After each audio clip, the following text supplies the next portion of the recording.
नमस्कार विद्यार्थी मित्रांनो, माझं नाव अभिषेक ठिगळे. एज्युकल्चर मध्ये तुमच्या सगळ्यांचं स्वागत आहे. तर आज आपण इथं भेटतोय ते म्हणजे अंकगणित आणि बुद्धिमत्तेची परीक्षेच्या दिवसापर्यंतच्या स्ट्रॅटेजीसाठी. तर आता आपल्या समोर दोन परीक्षा आहेत. एक म्हणजे गट ब मुख्य परीक्षा आणि दुसरी म्हणजे गट क पूर्व परीक्षा. गट ब मुख्य परीक्षा 29 तारखेला आहे आपली आणि गट क पूर्व परीक्षा 1 तारखेला आहे, 1 जून. म्हणजे पूर्व परीक्षा आपली आता जवळ आहे आणि ही मुख्य परीक्षा 29 जूनला म्हणजे याच्या नंतर आहे. तर या दोन परीक्षांसाठी गणित बुद्धिमत्ताचा अभ्यास तुम्ही कशा पद्धतीने केला पाहिजे त्यासाठी मी आज हे लेक्चर घेऊन आलेलो आहे. बऱ्याच मुलांचे मेसेज, कॉल, इव्हन इतर शिक्षकांचे पण की सर याच्यावर एक लेक्चर बनवा की जेणेकरून मुलांना गणित बुद्धिमत्तेचा कसा अभ्यास करावा परीक्षेसाठी हे लक्षात येईल. आणि शेवटच्या दिवसात तुम्ही आतापर्यंत सगळ्या विषय शिकून घेतले असतील, टॉपिक शिकून घेतले असतील, प्रॅक्टिस चालू असेल तुमची, पण नेहमी तुम्हाला एक गोष्ट जाणवते का की परीक्षेच्या वेळी तुम्ही बऱ्याचदा ब्लँक होत असता. ठीक आहे, अरे आता काय करावं. ओके. आणि जर तुम्हाला छोट्या छोट्या गोष्टी माहित असतील तर तुम्हाला हे पण माहित असेल की बाबा गणित बुद्धिमत्तेचं महत्व किती आहे. प्रिलिम्सला गणित बुद्धिमत्तेचे 20 प्रश्न येत आहेत आणि मेन्सला गणित बुद्धिमत्तेचे 22 प्रश्न येतात. आणि त्यांनी असं काहीही कॉम्बिनेशन ठरवलेलं नाही की गणिताचे किती आणि बुद्धिमत्तेचे किती. तुम्ही लास्ट टाइमचा प्रिलिमचा पेपर जर बघितला तर त्याच्यात गणिताचे 13 प्रश्न आहेत आणि बुद्धिमत्तेचे 7 प्रश्न आहेत.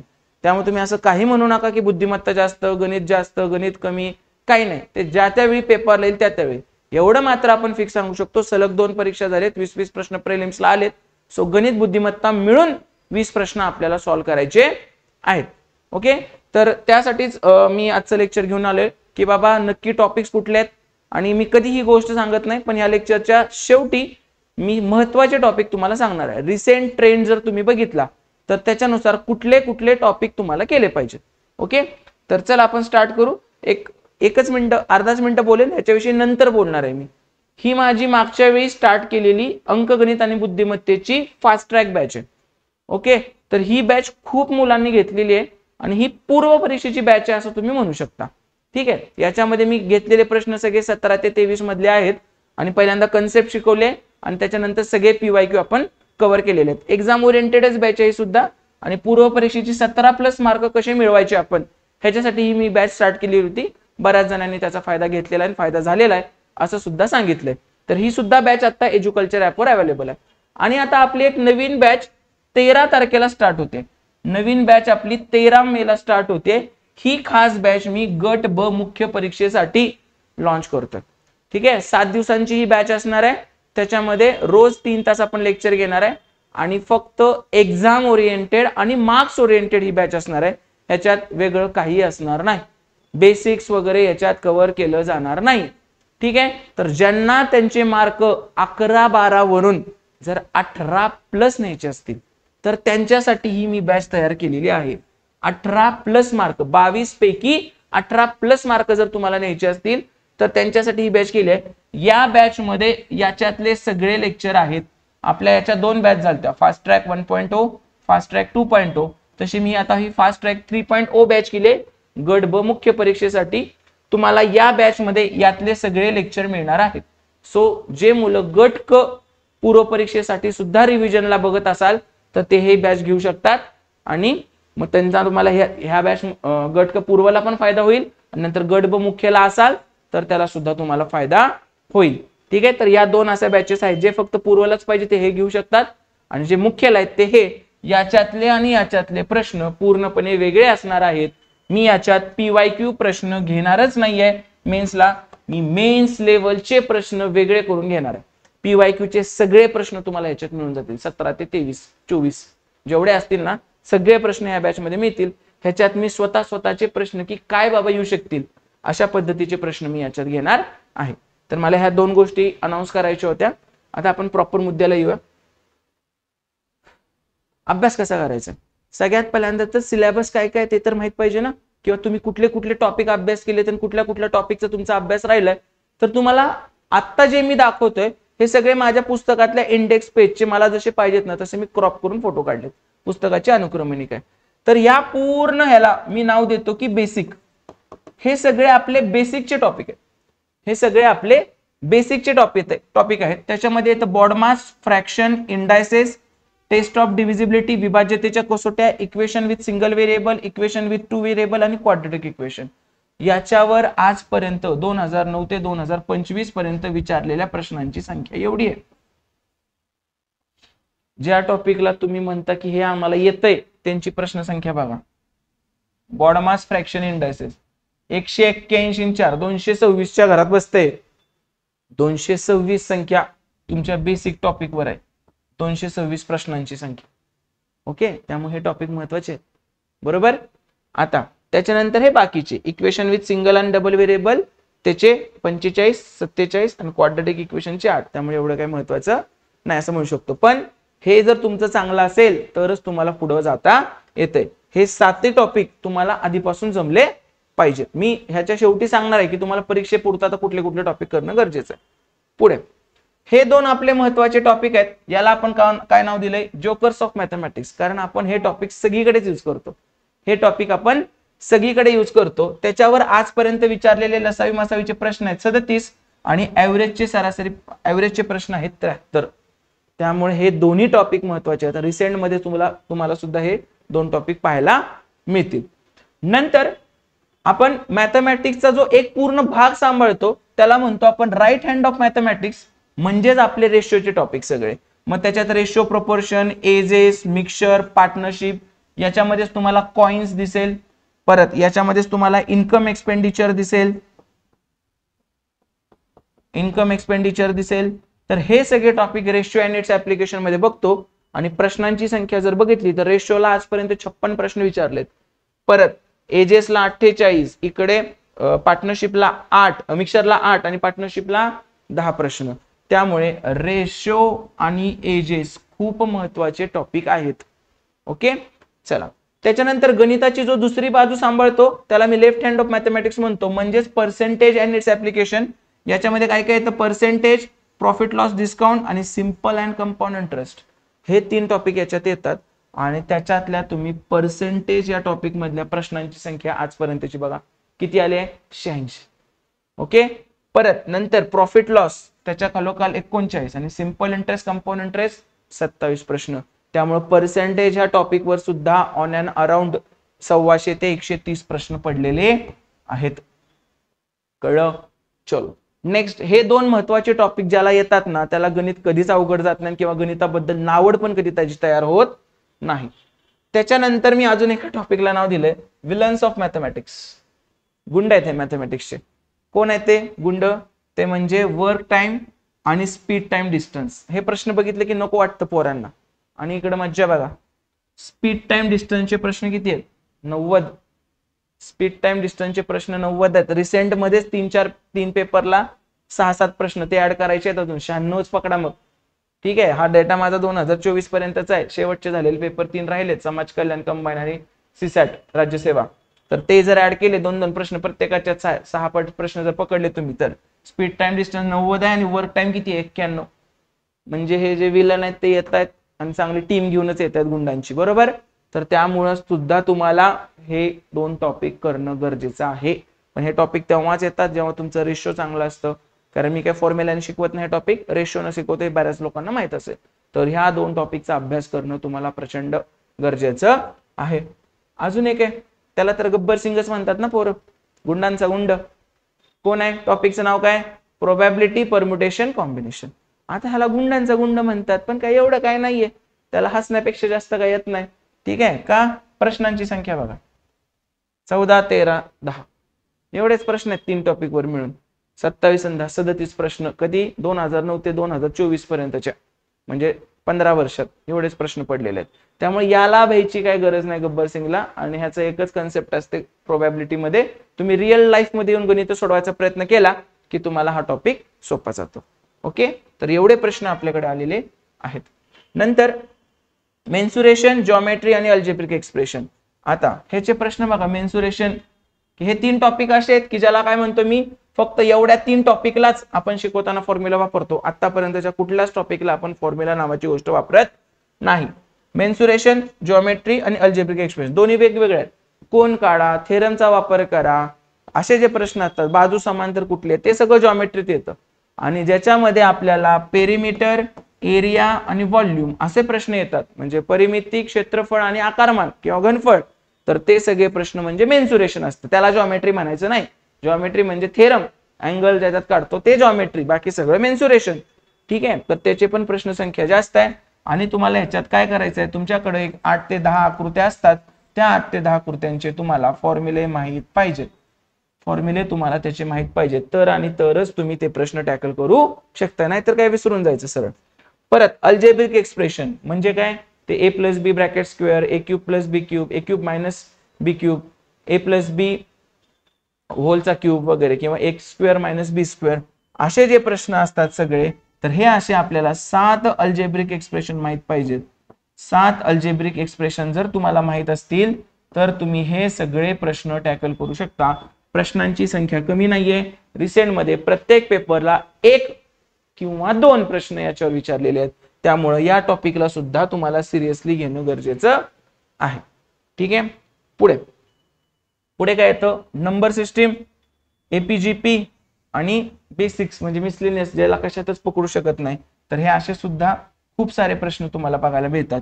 नंबर सिस्टीम म्हणजे तुम्हाला मूळ संख्या वगैरे माहित पाहिजेत, नॅचरल संख्या, होल नंबर, कशाने भाग जातो, कशाने भाग जात नाही वगैरे, त्या सगळ्या गोष्टी आहेत त्या नंबर सिस्टीम. नंबर सिरीज म्हणत नाही मी, नंबर सिस्टीम म्हणतोय. नंबर सिरीज आपल्या रिझनिंग मध्ये येतं, प्रश्नचिन्हाच्या जागी काय, हे नंबर सिस्टीम आहे संख्याशास्त्र, त्याच्यावर पण 49 प्रश्न आहेत.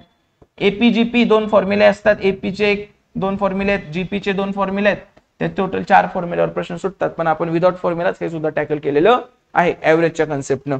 आणि नंतर काय मिसलेनियस एक प्रश्न आहेत, हे 43 प्रश्न आहेत. तर अशा प्रकारे आपले मॅथचे जवळजवळ 27 टॉपिक आहेत. 27 टॉपिक, तर यातले काय सगळे इम्पॉर्टंट आहेत का? आता हे मी नेहमी सगळे इम्पॉर्टंट आहे म्हणतो, कारण बऱ्याच मुलांचा प्रश्न असतो सर महत्वाचं सांगा. तर ह्या पूर्ण लेक्चरच्या शेवटी तुम्हाला डायरेक्ट मी 19 टॉपिकची लिस्ट देणार आहे, की जे रिसेंट मध्ये फक्त त्याच 19 टॉपिकवर प्रश्न पडलेत, बाकी कशावरच प्रश्न पडलेले नाहीत. तेवढे 19 टॉपिक जर तुम्ही जास्त जास्त प्रॅक्टिस केले तर तुम्हाला त्याचा फायनलला जाऊन फायदा होणार आहे. हे सगळं झालं आपलं मॅथ्सचं. आता तर फक्त मी टॉपिकची ओळख करून देतो. सॉरी, 29 आहेत. डीआय आणि स्टॅटिस्टिक्स हे जे न्यूली ऍडेड तुम्ही म्हणता सिलेबस मध्ये, की जे आधीपासून सुद्धा होते, तर त्याच्यावर पण प्रश्न पडतात. स्टॅटिस्टिक्सच्या नावाखाली आयोगाने गेले जे 2 अटेम्प्ट आहेत त्याच्यात फक्त डीआयच विचारलेला आहे. तर डीआयचे पण आतापर्यंत 45 प्रश्न पडलेले आहेत आणि स्टॅटिस्टिक्सचे 6 प्रश्न आहेत, की ज्याच्यात आपण मीन मोड मीडियन नावाची कन्सेप्ट शिकतो. तर 29 टॉपिक मध्ये आपला पूर्ण मॅथ्सचा सिलेबस आहे. तर त्या 29 मधले सगळे टॉपिक आपल्याला करायचे नाहीत, जे महत्वाचे तेच टॉपिक आपण करणार आहे. ओके, आता येऊ आपण रिझनिंग कडे.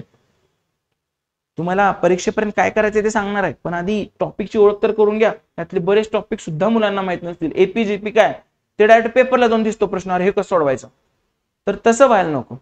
मग परत अनुक्रमणिकेमध्ये पण मी नावं काय दिलेत बघा, आणि तुम्ही ही नावं लय इम्पॉर्टंट आहेत. मी काय दिले, फेमस टॉपिक्स ऑफ रिझनिंग, हे सगळे फेमस टॉपिक आहेत. क्लॉक आणि कॅलेंडर. प्रश्नांची संख्या पण बघा 39 आणि 62. मध्ये मध्ये हे पडायचं बंद झालं, परत आता सुरू झालंय पडायचं. आणि आता हे पझल टाईप पडतात. कॅलेंडरचे प्रश्न नुसतं वार काढा नाही पडत आहे, ते पझल देत आहेत कॅलेंडरमध्ये तुम्हाला आणि मग त्याच्यावरून विचारतात. तर हे दोन्ही टॉपिक इम्पॉर्टंट आहेत, याला तुम्ही स्किपच नाही करू शकत. एक एक प्रश्न रिसेंटच्या सगळ्या प्रश्नपत्रिकांमध्ये पडलेला दिसून येतो तुम्हाला याच्यातला. परत दुसरा फेवरेट टॉपिक, मगाचे तर फेमस होते, हे फेवरेट आहेत. कुठलाही रिझनिंगचा प्रश्न करता ह्याच्यावरचा प्रश्न टाकल्याशिवाय पुढे जात नाही, ते म्हणजे सिलॉजिझम, सेट थेरी आणि व्हेन डायग्राम. काही लोक सेट थेरीला मॅथ्स मध्ये पकडतात, मी रिझनिंग मध्ये घेतलेला आहे. तर याच्यावर पण खूप सारे 49, 30, 39 म्हणजे जवळजवळ 115 ते 120 पर्यंतचे प्रश्न विचारलेले आहेत. तर हे महत्वाचे आहेत. मेन्सचा अभ्यास जर तुम्ही करत असाल तर या टॉपिकला पर्याय नाही. 39 पैकी जवळजवळ 30 प्रश्न फक्त मुख्यला विचारलेत, एएसओ, पीएसआय, एसटीला. 39 पैकी 30 प्रश्न, राहिलेले 9 त्यांनी प्रिलिम्सला किंवा सीसॅटला विचारले असतील. ठीक आहे, पण 39 पैकी 30 प्रश्न तुम्हाला एएसओ मेन्सलाच विचारलेले आहेत. आता एएसओ, एसटी, पीएसआय मेन्सला. आता हे काय पॉप्युलर टॉपिक आहेत. रिझनिंग म्हटले की हे टॉपिक येतात. Dice, cube, blood relation, direction, हे शोधून शोधून सोडवायचे टॉपिक. हे बघ रे, ब्लड रिलेशन, प्रश्नांची संख्या बघ फक्त आणि तू सोडून देतोस, मला येतंय. आणि प्रश्न तिथे बघितलं केवढा असतो, एवढा मोठा असतो ब्लड रिलेशनचा. येतंय बितंय काही नाही, जोपर्यंत तू प्रॅक्टिस करत नाही तोपर्यंत काही येत नसते. सगळे प्रॅक्टिस करायचे आणि मग तिथं जायचं, कारण नुसतं येऊन उपयोग आहे का नाही. तुला आता मार्क्स पण मिळले पाहिजेत. ओके, तर ते तेवढे. डायरेक्शन 74, रिसेंटचे 6-7 पेपर काढून बघा, प्रत्येक पेपर मध्ये डायरेक्शनचा एक प्रश्न आहे. मग असेच तर गोळा करायचे मार्क आपल्याला. ठीक आहे, नंतर पुढचं काय, क्रिटिकल टॉपिक्स जरा लेंदी असतात कधी कधी. इनपुट आउटपुट आतापर्यंत 4 प्रश्न नाही केलास तरी चालेल टॉपिक. खरे खोटे खूप लेंदी प्रश्न शेवटी सोडवायचा. ठीक आहे, कोडिंग डिकोडिंग हे पण आलं तर येतं नाही तर नाही. कोडिंग डिकोडिंग प्रश्नांची संख्या बघा, फक्त प्रश्नांची संख्या. क्लासमध्ये मला या टॉपिकला 5 लेक्चर लागतात, 5 शिकवायला. 161 प्रश्न आपण वर्गात घेतोय कोडिंग डिकोडिंगचे. ठीक आहे, मग 161 कुठून आलेत, आयोगाने टाकले म्हणूनच आले ना 161 प्रश्न, बरोबर. त्यामुळे हा सुद्धा टॉपिक इम्पॉर्टंट आहे. पण या टॉपिकला प्रॅक्टिसची गरज असते, बाकी कन्सेप्ट वगैरे काय लय अव्वाच्या सव्वा याच्यात विचारलं जात नाही. नंतर पझल्स, पझलचं बेसिक आहे, बेसिक्स ऑफ पझल. तुम्हाला इनइक्वेलिटी आली पाहिजे आणि तुम्हाला ऑर्डर रँकिंग आलं पाहिजे, कोण कितव्या क्रमांकावर आहे, त्या दोघांच्या मध्ये किती आहेत, कोण मोठा आहे, कोण उंच आहे, कोण बुटका आहे, कोण जास्त वजनदार, कोण कमी वजनदार, तसे वाले जे असतात ते ऑर्डर रँकिंग. आणि इनइक्वेलिटी म्हणजे तुमचे साईन सगळे असले वाले. ठीक आहे, त्याच्यावरचे आपली ह्याच्यात एक मजेशीर कन्सेप्ट आहे, चप्पल घालून जाणे, चप्पल हातात घेऊन जाणे. त्याच्यावरून हे सगळे डोळ्यांनी सुटतात प्रश्न. तर हे बेसिक्स ऑफ पझल्स आहे, कारण पझलसाठी ह्यातलं सगळं नॉलेज तुम्हाला लागतं. नंतर सिटिंग अरेंजमेंट, पझलचं topic. Seating arrangement, floor base puzzle, classification puzzle आणि रॅन्डम पझल. ह्याच्यावरच्या प्रश्नांची संख्या पण काही कमी नाही. नुसता पझल जरी टॉपिक पकडलास तू तर प्रश्नांची संख्या जवळजवळ 120च्या घरात जाते.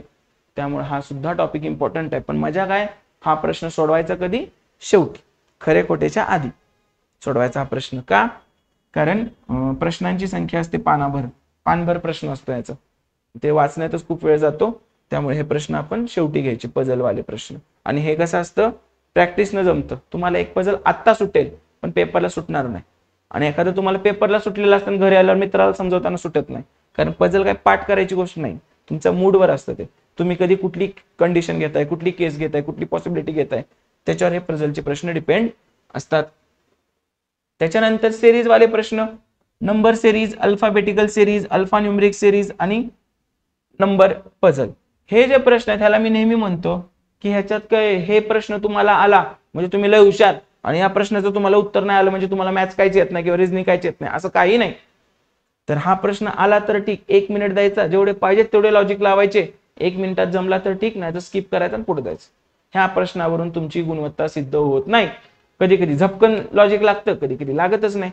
त्यामुळे याचा तसा विचार करू नका, पण ऍटलिस्ट PYQ तरी सगळे तुमचे सॉल्व्ह करून झाले पाहिजेत. PYQ तरी सगळे तुमचे किती आहेत बघते, 100, 200, 300, 350च्या आसपास आहेत. ठीक आहे, 350 नंबर सिरीजचे किंवा अल्फाबेटिकल सिरीजचे प्रश्न आहेत. एवढे सगळे तुमचे सोडवून झाले पाहिजेत एकदा तरी, मग त्यातलेच लॉजिक बऱ्यापैकी रिपीट होऊ शकतात. Okay, next. जसं हे सिरीज नंबर अल्फाबेटिकलचं होतं तसं डायग्रामचं पण आहे, डायग्रामचे प्रश्न पण आहेत. Diagram series, odd one out diagram, counting of diagram, folding hidden diagrams, diagram completion, mirror and water images, हे रॅन्डम क्वेश्चन डायग्राम वरचे, आणि रूट्स अँड डायग्राम, हे सगळे डायग्रामचे प्रश्न आहेत. नंबर ऑफ संख्या खूप दिसते, पण रिसेंटच्या 3 वर्षात ह्याच्यावर एवढे सगळे मिळून 5 ते 6 प्रश्न आलेत फक्त. 5 ते 6 5 वर्षात, म्हणजे हार्डली एका वर्षात एक प्रश्न आलाय कुठल्या तरी एका एक्झामला. त्यामुळं याच्यात वेळ घालून काही फायदा नाहीये. आणि हा प्रश्न आला तर सगळ्यांना सुटतो, नाही तर कुणाला सुटत नाही. त्यामुळे ह्याच्यावर लय वेळ घालवू नका. ठीक आहे, हे दिसतंय मोठं, PYQ सॉल्व्ह करून घ्यायची फक्त, संपला विषय. Okay, next. आणि ह्यातला एक आकडा खरा आहे, कारण जेवढे माझ्या पुस्तकात PYQ आहेत तेवढे कुठेच नाही. मॅथ्सचे 1185 आणि रिझनिंगचे 1545 एवढे प्रश्न कुणाच्याही पुस्तकात नाहीत, कारण आपण एकही प्रश्न स्किप केला नाही 2009 ते 2024 पर्यंत. डिस्क्रिप्शन मध्ये माझ्या दोन्ही पुस्तकांची लिंक देतोय, तुम्ही बिंदास्त सॅम्पल कॉपी सुद्धा बघू शकता आणि ऑर्डर करू शकता पुस्तक. तर हे झालं डायग्रामचे प्रश्न. आणि एक शेवटचा टॉपिक येतो प्रॉब्लेम्स ऑन स्टेटमेंट. हा सीसॅट मध्ये जास्त विचारतात आणि इकडे पण विचारतात, पण आता खूप प्रमाण कमी आले. गेल्या 3 वर्षात हार्डली 5 प्रश्न असतील. 0च म्हणणार तुम्ही, पण 1-2 माझे बघायचे राहून गेलेत पेपर, तर त्याचं म्हणू शकतो मी. जेवढे मी आता मागचे 3 वर्षाचे चेक केले, एकही प्रश्न याच्यावरचा नाहीये. ठीक आहे, सीसॅट नाही बघितलं मी ग्रुप बी आणि ग्रुप सीचं सांगतो तुम्हाला. सीसॅट मध्ये तर डेफिनेटली याच्यावर प्रश्न असतो. ठीक आहे, तर त्याच्यामुळे मी काय म्हणू शकतो की याला पण एवढं काही हे नाहीये. माझ्या अभिषेक सिरसाट या टेलिग्राम चॅनलवर माझे 3-3 मिनिटाचे ऑडिओ आहेत ह्या टॉपिकचे. ह्या प्रत्येक टॉपिकवर 3-3 मिनिटाचे ऑडिओ दिसतील तुम्हाला. तर ते सगळे तुम्ही करायचे आहेत. कन्क्लुजन, ॲझम्पशन, आर्ग्युमेंट, यातले कन्क्लुजन, आर्ग्युमेंट आणि हे 3 महत्वाचे आहेत. बाकी हे तिथल्या तिथं सुद्धा तुम्हाला येतील. पण तुम्ही यात सगळ्यांचे ऑडिओ क्लिप्स 3-3 मिनिटांचे माझ्या बघून घ्या. अभिषेक सिरसाट टेलिग्राम चॅनलवर जायचं आणि तिथं म्युझिक मध्ये जायचं. तिथं कशात जायचं? म्युझिक मध्ये. तुम्हाला लगेच सापडतील. तिथून तुम्ही म्युझिक मध्ये सेक्शन मध्ये गेला टेलिग्रामच्या, तिथं तुम्हाला लगेच हे 6च्या 6 ऑडिओ सापडून जातील. तर हे असे होते आपले 37 टॉपिक आपले होते. तर आता इथून पुढे तुम्हाला काय करायचं? इथून पुढे तुम्हाला काय करायचं? तर सगळ्यात पहिल्यांदा इथून पुढे हे करताना एक तर तुमचा कुठला टॉपिक अवघड असेल तर तो पहिल्यांदा शिकून घ्या. सगळ्यात पहिल्यांदा एवढे जेवढे टॉपिक दाखवले, जर तुम्हाला कुठला टॉपिक अवघड जात असेल तर तो पहिल्यांदा तुम्ही शिकून घेतला पाहिजे. पळून जाऊ नका. अवघड टॉपिक आहे तर तो पहिल्यांदा शिकून घे. ठीक आहे. आणि जे तुम्हाला येतंय असं वाटतंय, जे सोपे वाटतात तुम्हाला टॉपिक, त्याचं रोज प्रॅक्टिस करायचं. तुम्हाला रोज प्रॅक्टिस करायचंय. आपला सब्जेक्ट आज केला मग आता परीक्षेला जातो मला जमेल असं नाहीये. रोज प्रॅक्टिसचा विषय. जर तुम्हाला आता 7 ते 8 मार्कच्या आतच असेल तर तुम्ही रोज 2 ते 2.5 तास किंवा 2-2.5 तासच म्हणा, रोज 2.5 तास तुम्ही दिले पाहिजेत. आणि जर तुम्ही आता 10 ते 12 पर्यंत असाल, 10 ते 12 मार्क्स पर्यंत असाल, तर रोज तुम्ही 1.5 ते 2 तास दिलेच पाहिजेत. 1.5 ते 2 तास दिले पाहिजेत. मग ह्या 2.5 तासातलं त्यांनी शिकण्यालाच वेळ दिला पाहिजे. 7-8 मार्क पडतायत म्हणजे शिकणंच चुकलेलं आहे तुमचं. तुम्ही अजून फॉर्म्युला अजून एक्स न ह्यानंच चाललाय. त्यामुळे तर ते 7-8 मार्कांवर आहेत. म्हणजे 10-12 आहेत, त्यांना स्पीडची गरज आहे. ठीक आहे. स्पीडच्या गरजेला पण तुम्हाला विदाउट एक्स, विदाउट फॉर्म्युला, गणिताकडे बघायचा अप्रोच, ह्या सगळ्या गोष्टी तुम्हाला केल्या पाहिजेत. पण तुम्ही कुठल्याही सिच्युएशनला असाल, जर तुम्ही 15+ असाल तर एक हार्डली तरी पण मी 1 तास म्हणेलच. 1 तास तुम्हाला द्यायचा आहे. कारण हाच जर तुमचा गणिताने गरम नसेल तर पेपरमध्ये तुम्हाला मार्क्स मिळत नाही. ते प्रश्न कळायलाच वेळ लागतो. तर एवढं सगळं करायचं. आणि हे सगळं कशातून? सगळ्यात पहिल्यांदा PYQ. त्याला ऑप्शन नाही. सगळ्यात पहिल्यांदा PYQ करणे. आणि 2 नंबरला आत्ता तरी मला प्रॅक्टिससाठी कुठलं पुस्तक सजेस्ट करायचं नाही तुम्हाला. जर तुम्हाला प्रॅक्टिस करायचीच असेल तर टेलिग्रामवर जा. सगळ्या क्लासेसच्या कुठे ना कुठे टेस्ट सिरीज भेटतात तुम्हाला. टेस्ट सिरीज आणि त्यांची उत्तरं तुम्ही फक्त बघायची. प्रश्न आणि आन्सर अशा टेस्ट सिरीज मधून तुम्ही 20-20 प्रश्नांचं प्रॅक्टिस करू शकता. PYQ प्लस टेस्ट सिरीज टेलिग्रामवर कुठेही मिळून जातील तुम्हाला. वेगवेगळे चॅनल असतात टेलिग्रामवर, तर तिथून तुम्ही ह्या टेस्ट सिरीज उचलून हे करू शकता. आणि त्याच्यात काही प्रॉब्लेम आला तर बिनधास्त मला मेसेज करायचा. आपल्या प्रत्येक स्लाइडवर या खाली माझा नंबर लिहून आलेला होता. तर एवढं तुम्हाला गणित बुद्धिमत्तेसाठी करायचं. आणि गणित बुद्धिमत्तेचा अभ्यास काय असं ठरवून होतो का मी आज 5 तास बसतो? नाही. तुम्ही जोपर्यंत अशी सवय लावत नाही ना की रोजचे 2-2 तास मी गणित बुद्धिमत्ता करणार, तुमच्या GSच्या शेड्यूल मध्येच गणिताला घुसवायचं असतं. आपल्या विषयाला वेगळा वेळ द्यायलाच लागतो. पण मी आता सलग 7 दिवस गणित बुद्धिमत्ता संपवतो. जसं पॉलिटी म्हणता तुम्ही, मी पॉलिटी 7 दिवसात, मी जिओग्राफी 7 दिवसात असं करतो म्हणताना, तसा आपला विषय नाही आहे बाळांनो.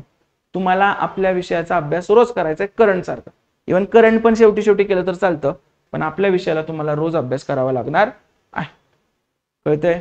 त्याच्याशिवाय गत्यंतर नाही. कारण मॅथ रिझनिंग शिवाय पोस्ट येत नाही. आणि गणित बुद्धिमत्ता तुम्हाला किती येते हे आता इम्पॉर्टंट नाहीये. गणित बुद्धिमत्ता तुम्हाला किती फास्ट येते हे इम्पॉर्टंट आहे. आता हे मी प्रत्येक वेळी म्हणतोय, बरोबर? तर त्या पद्धतीनं तुम्हाला ह्या सगळ्याचा अभ्यास केला पाहिजे. अजून तुम्ही कशाची हेल्प घेऊ शकता? तर तुम्हाला हे 2 पोस्टर तर मी सांगितलेत. ज्यांना गट कप प्रिलिम साठी फक्त पाहिजे असेल त्यांनी हा कोर्स लावायचा आहे. आणि ज्यांना मुख्यसाठी पाहिजे असेल त्यांनी हा कोर्स लावायचा आहे. आणि ह्याच्या व्यतिरिक्त जर तुम्हाला काही माझी मदत पाहिजे असेल तर मी युट्यूबवर सगळे PYQ जवळजवळ घेतलेले आहेत. युट्यूबवर मी ग्रुप बी प्रिलिमचे सगळे PYQ घेतलेत. आणि आता थोड्याच दिवसात मी ग्रुप C प्रिलिमचे सगळे PYQ युट्यूबवर घेऊन येतो. सोबत युट्यूबवर माझी अजून एक सिरीज आहे. त्या सिरीजचं नाव आहे अवघड वाटणारे प्रश्न. अवघड वाटणारे प्रश्न. हे एक माझी प्लेलिस्ट आहे, ती सुद्धा तुम्ही बघू शकता. आणि इथून पुढे मी जे पण टाकेल, शॉर्ट्स टाकेल, छोटा व्हिडिओ टाकेल, मोठा व्हिडिओ टाकेल, युपीएससीचा असेल तो, सीडीएस चे सुरू करणार आहे मी, तर त्याचे असतील, तुम्ही प्रश्न बघा ना. का तो प्रश्न मराठी ट्रान्सलेट होऊन येणार नाही? किती दाखवू तुम्हाला, किती दाखवू प्रश्न की जे ट्रान्सलेट होऊन डायरेक्ट टपकतायत? तर तुम्ही फक्त मी जे युट्यूबवर टाकेल आपल्या एज्युकल्चर चॅनलच्या, त्या चॅनलच्या युट्यूबवर जे जे काय काय पडेल ते सगळं तुम्हाला करायचं आहे. बस हाच गणिताचा अभ्यास असतो. खास घेऊन बसलाय असं काही नाही. मी टाकला व्हिडिओ, बघितला त्या दिवशी, इंटू 2 न पळवायचं आणि बघायचं, संपला विषय. एवढंच तुम्हाला करायचं, बाकी काही नाही. तुमच्या प्रत्येक जीएसच्या पुस्तकात एक कच्चं पान पाहिजे. तुम्हाला कुठे काय प्रश्न दिसला, सोडवायचं, संपला विषय. भरलं पण नवीन पान टाकायचं. अशा पद्धतीनं तुम्हाला आपल्या विषयाचा अभ्यास करावा लागेल. मग टाइम मॅनेजमेंटचं काय? टाइम मॅनेजमेंटचं काय? तुम्ही एक एवढं गोष्ट लक्षात ठेवा, 100 प्रश्न आहेत तुमच्याकडे, ठीक आहे. त्यातले 20 प्रश्न माझे आहेत, 80 प्रश्न जीएसचे. तर हे प्रश्न तुमचे 40 मिनिट मध्ये झाले पाहिजेत. आणि माझ्या 20 प्रश्नांना तुम्ही 20 मिनिटं दिलीच पाहिजे. Same goes for group B mains. 100 प्रश्न आहेत, 22 प्रश्न माझे आहेत आणि इकडे 78 प्रश्न आहेत. हे प्रश्न तुमचे 40 मिनिटात झालेच पाहिजेत. आणि माझ्या या 22 प्रश्नांना तुम्ही 20 मिनिटं दिलीच पाहिजेत. तरच माझ्या विषयावर योग्य न्याय तुम्हाला देता येईल. तुम्ही 10 मिनिटात आणि 15 मिनिटात उरकायचा प्रयत्न करताय नाही. मी नेहमी सांगतो, जीएस काय म्हणतो, जीएस म्हणतो तू मला वाच, मी तुला उत्तर देतो. मॅथ रिझनिंग काय म्हणते, तू मला वेळ दे, मी तुला उत्तर देतो. पोरं उलट करतात. पोरं जीएस ला वेळ देतात आणि मॅथ रिझनिंगला म्हणतात मला वाचून उत्तर दे. देईल का मॅथ उत्तर वाचल्यावर? नाही. मॅथ रिझनिंगला वेळ द्यायला लागेल ना जरासा. त्यामुळे तू जीएस कितीही विचार केलास तरी पण जे सुरुवातीच्या इन्स्टंटला जे उत्तर आठवतं तेच गोल करून येतोस. तू स्वतःला विचार, येतोस का नाही? मग कशाला त्याच्यावर जास्त जास्त विचार करतोस परत? कळतंय? ठीक आहे. तर त्यामुळं या मॅथ रिझनिंगला तुला 20 मिनिटं देणं गरजेचं आहे, त्याला गत्यंतर नाही. कळलं? सगळ्यांना समजलं का व्यवस्थित?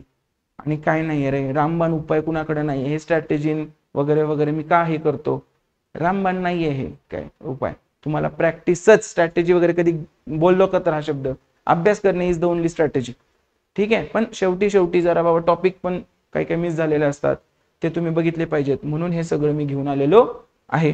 तर ह्या 2 बॅचची तर तुम्हाला माहिती दिलेली आहे आणि ही सुद्धा. आणि शेवटी मी जे तुम्हाला म्हटलेलं की मी एक इम्पॉर्टंट टॉपिक तुम्हाला सांगणार आहे आणि तुमच्याकडे खूप वेळ असेल तर ही माझी मोठी बॅच आहे. ह्याच्यात आपण कन्सेप्ट प्लस PYQ सगळे म्हणजे किती, 3000 PYQ सगळे वर्गातच घेतलेली बॅच म्हणजे ही बॅच आहे आपली. ठीक आहे. ह्याचं आपण सगळं वर्गातच घेतलेलं. ही मोठी बॅच आहे. तुमच्याकडे वेळ असेल, कायमस्वरूपीच तुम्हाला गणित बुद्धिमत्ता पक्क करायचं असेल तर ही बॅच एज्युकल्चर ऍप वरून तुम्ही जॉईन करू शकता. ओके. आता जे मेन मुद्द्याकडे खूप जण वाट बघायला लागलेत, सर इम्पॉर्टंट टॉपिक सांगा आणि तुमचे बडबड थांबवा. तर मी ते लिहूनच आणलेलं आहे, सगळं हे करूनच घेऊन आलेलो आहे मी. तर कुठले कुठले तुम्हाला टॉपिक करायचे ते फक्त मी तुम्हाला सांगतो आता, की जे इम्पॉर्टंट आहेत. माझ्या मते सगळेच टॉपिक करायचे, पण तुमचा 8 तास असतो, कुठले टॉपिक करायचे तर त्यासाठी हे मी लिहूनच घेऊन आलेलो आहे. तर आता सिक्वेन्स कसा पण असेल, पण मी तुम्हाला इम्पॉर्टंट गोष्टी लिहून देतो.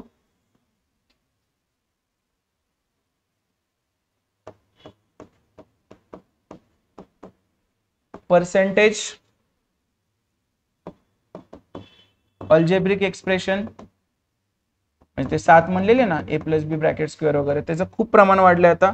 बेसिक टॉपिक आपले म्हणजे बॉडमास, फ्रॅक्शन, इंडायसेस, ते डेटा इंटरप्रिटेशन हे सुद्धा खूप वाढलेलं आहे. मेन्सुरेशन म्हणजे ते फॉर्म्युलावाले टॉपिक आणि ह्याच्यात स्टॅट पण येईल, data interpretation, statistics, mensuration, speed, time, distance आणि वर्क टाइम. ओके. त्याच्यानंतर रेशो, एजेस याचे प्रश्न, नंतर ते सेरीजचे प्रश्न, अल्फाबेटिकल सेरीज, नंबर सेरीज वगैरे, नंतर डायरेक्शन, सिलॉजिझम, फेवरेट, सेट थेरी, परत ब्लड रिलेशन, ओके. नंतर पझल्स, परत क्लॉक कॅलेंडर,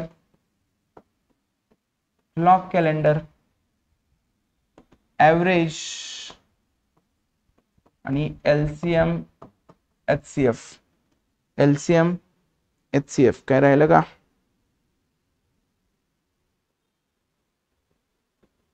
डन. ठीक आहे, एक कोडिंग डिकोडिंग फक्त करून घ्या. कोडिंग डिकोडिंग आणि खरे खोटेवाला एक टॉपिक. खरे खोटे. जर रिसेंटचा ट्रेंड बघितला, हे सगळं प्रॉपर हाताने बनवून मी तुम्हाला हे केलेलं आहे. इव्हन इथं नंबर ऑफ क्वेश्चन पण आहेत, पण त्याची गरज नाही, तुम्हाला सगळ्याचेच क्वेश्चन दिलेले आहेत तुम्हाला मी. तर हे 3 आणि 3 6 आणि 7 आणि 3 10 आणि 3 13 14 आणि 14 आणि 5 19. मग अशी सुरुवातीलाच म्हटलेलं मी 19 टॉपिक काढलेले आहेत. हे 19 टॉपिक जरी तुम्ही केले, 19 टॉपिक जरी तुम्ही केले तरी तुम्हाला जे ज्या लोकांचं म्हणणं असतं सर आम्हाला थोडक्यातच सांगा, आम्हाला इम्पॉर्टंट सांगा, तर हे आहेत ते 19 टॉपिक की जे तुम्ही केले की तुमचं काम खूप हलकं होणार आहे. तर या टॉपिकचा अभ्यास करून तुम्ही परीक्षेला चांगले मार्क्स मिळवू शकता. पण माझं स्वतःचं म्हणणं ऐकाल तर कधीच वेळ गेलेली नाहीये. जे टॉपिक तुमचे अवघड आहेत ते प्रॉपर शिकून घ्या. माझ्या ॲपवर टॉपिक वाईज सुद्धा कोर्सेस आहेत, 49-99 रुपये. ज्याला एखादाच टॉपिक पर्टिक्युलर शिकायचं असेल तर ते सुद्धा तुम्ही जॉईन करू शकता किंवा शिकून घेऊ शकता. किंवा युट्यूबवर सरळ टॉपिकचं नाव टाकायचं आणि माझं नाव टाकायचं. कुठल्या तरी पुण्यातल्या क्लासमध्ये मी लेक्चर घेतलेला आहे, त्याचा तुम्हाला कुठला तरी एखादा व्हिडिओ दिसेलच. कारण हे करणं गरजेचं आहे. तुम्ही गणित बुद्धिमत्ता अवघड जाते म्हणून त्याच्यापासून पळून जाऊ शकत नाही. एवढी माझी गोष्ट कायमस्वरूपी लक्षात ठेवायची. तुम्हाला गणितात 20 पैकी 17+ आणि 22 पैकी 18-19 पर्यंत मार्क आले तर तुमचं पोस्ट मिळवण्याचं किंवा प्रिलिम पास होण्याचा मार्ग खूप सोपा होणार आहे. आणि कधीही मला डाऊट विचारा ना, कधीही डाऊट विचारा. तुम्हाला इथं नंबर दिलेला आहे माझा, याच्यावर तुम्ही मला कधीही डाऊट विचारू शकता. तुम्ही माझे पेड कोर्सचे विद्यार्थी असा नसा, मी डाऊट सॉल्व्ह करण्यासाठीच जास्त फेमस आहे. तुमचा डाऊट सॉल्व्ह केल्यानंतर 24 तासाच्या आत तरी मी त्याचं उत्तर देईनच. आणि तुम्हाला एखादा टॉपिक खरंच खूप अवघड जात असेल, बिंदास आपल्या पुण्यामध्ये जे पुण्यातली मुलं आहेत त्यांच्यासाठी तर क्लासरूम आहे, ऑफिस आहे. माझा कॉल करून मेसेज करून वेळ मागायची, झालं. आलं की पेन पेपर घेऊन यायचं, 3-4 गणितं घेऊन यायची. तुमचं काय, तुम्हाला कन्सेप्ट पण समजावून सांगेल आणि मग ते 3-4 गणितं तुम्ही आणलेली सुद्धा मी तुम्हाला सॉल्व्ह करून देईन. तर एवढं सगळं मला तुम्हाला अंकगणित आणि बुद्धिमत्तेची स्ट्रॅटेजी मांडण्यापेक्षा मी तुम्हाला ओव्हरऑल सगळं खोलूनच दाखवलंय की आतापर्यंत किती प्रश्न कशावर पडले होते, त्यानुसार तुम्हाला टॉपिकचा किती डेप्थ पर्यंत अभ्यास करायचा आहे हे तुमच्या लक्षात येईल. आणि सोबतच आपल्या या यूट्यूब चॅनलवर जेवढे काही व्हिडिओ असतील, ठीक आहे, तेवढे सगळे तुम्ही बघायचे आहेत. ग्रुप बी प्रिलिमचे सगळे अपलोड झालेत, बघा काय फरक नाही पडत ग्रुप सी साठी, ठीक आहे, किंवा मेन्ससाठी. आणि आता ग्रुप सी प्रिलिमचे पण तुम्हाला नेक्स्ट वीक पासून रोज एक व्हिडिओ याप्रमाणे अपलोड होत जाईल, ते सुद्धा तुम्ही पाहू शकता. आता यावेळी मी इथंच थांबतोय. तुम्हाला काही डाऊट असतील तर तुम्ही कमेंटमध्ये विचारा किंवा माझा नंबर तुम्हाला माहित आहे, त्याच्यावर तुम्ही तुमचं मेसेज किंवा शंका विचारू शकता. धन्यवाद. आणि सगळ्यांना येणाऱ्या प्रत्येक परीक्षेसाठी all the very best. Math reasoning मध्ये मार्क मिळवले की तुमचे मार्क्स ऑटोमॅटिक बूस्ट होतात. Okay, all the very best. Thank you so much.